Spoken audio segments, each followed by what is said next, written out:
Hi, this is Sarah Brown with 1851 Franchise, and today I have with me Andrae Marrocco, who is the co-chair of the Franchise and Distribution Law Group. Thank you so much for taking the time to do this, Andrae. A pleasure, Sarah. Awesome. Well, let's just dive right in. Can you start by telling me a little bit about your background and the company? Sure. Macmillan is a full-service national business law firm, one of the leading firms here in Canada, and we do a lot of international work with both inbound and outbound mandates. Franchisors looking to expand from Canada out into international jurisdictions, and also a lot of US franchisors and other international franchisors looking to come into Canada. My background, I began my career in Australia some 22 years ago and did a lot of M&A, corporate M&A transactions, a lot of corporate finance transactions, but always transactions focused. I also had a fairly sizable corporate commercial practice. And the last several years, that's where I've really focused in on, is the franchise and distribution practice.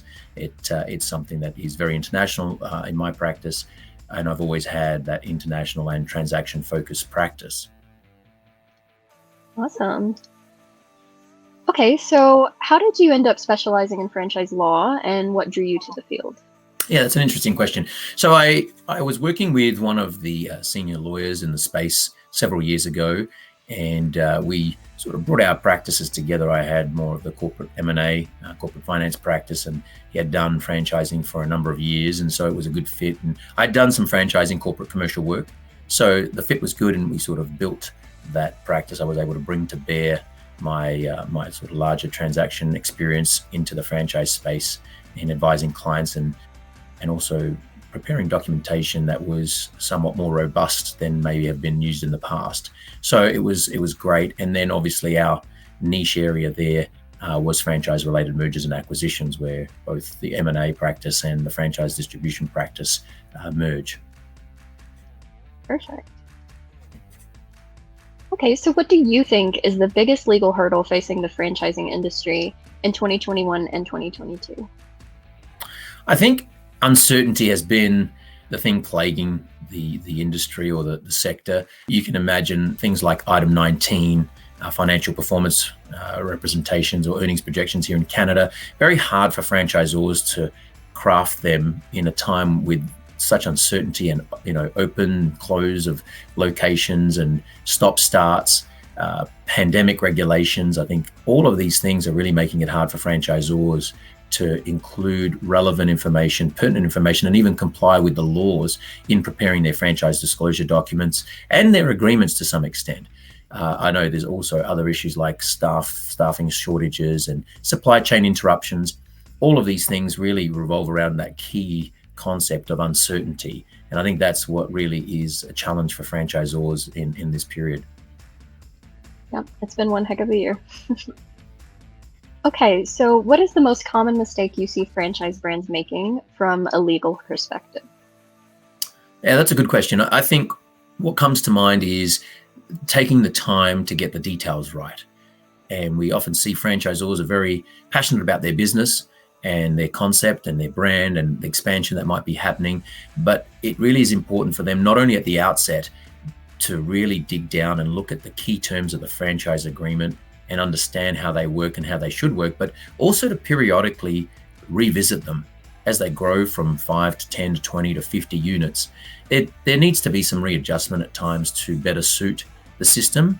And some of those system changes need to be done delicately and diplomatically, but nonetheless, they need to be done. Otherwise, when scale takes place and there's such a big franchisor, you could find yourself in a very difficult situation. So I think always looking at the details of the legals, and law may not be the most entertaining area for a franchisor to get involved with, and speaking with their attorney, the costs involved as well. But it is really important for them to get those documents right at the beginning, and then, as I said, to periodically revisit some of the key metrics, key terms that are in those documents to make sure they're still relevant for the system.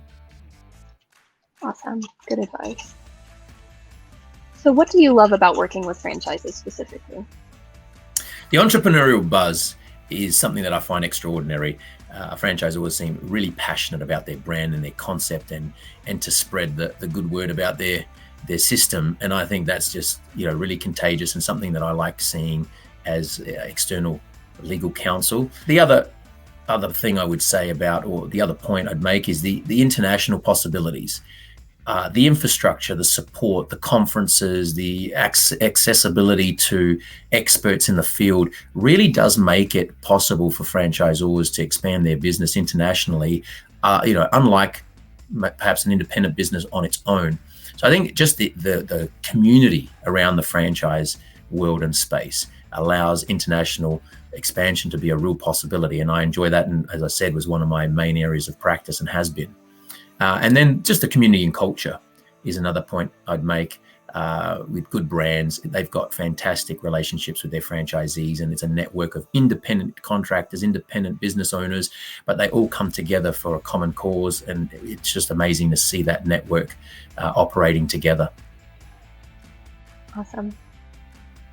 All right, last question for you. So what is one thing you think every prospective franchisee should know before joining a franchise brand?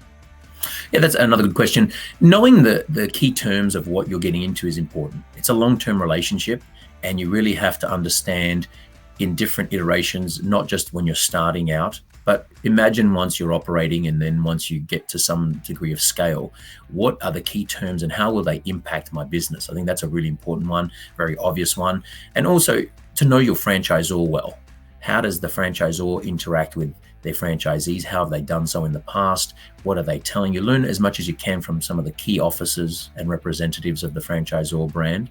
And then speak to franchisees. Again, a very common practice to speak to franchisees and see how they're performing, not only their sort of sentiments about the firm or the brand, but also how they're performing. Are they doing well, and why are they doing well? Why are some not doing well? I think all of this research and due diligence is really important. And then finally, take your time to find the right fit. It's a really important thing for prospective franchisees to understand the system and franchisees, but also to see whether that fits who you are and what your goals are and strategies for your business. Awesome. Well, that is all I have for you, Andrae. Thank you so much again for sharing your insight. My pleasure.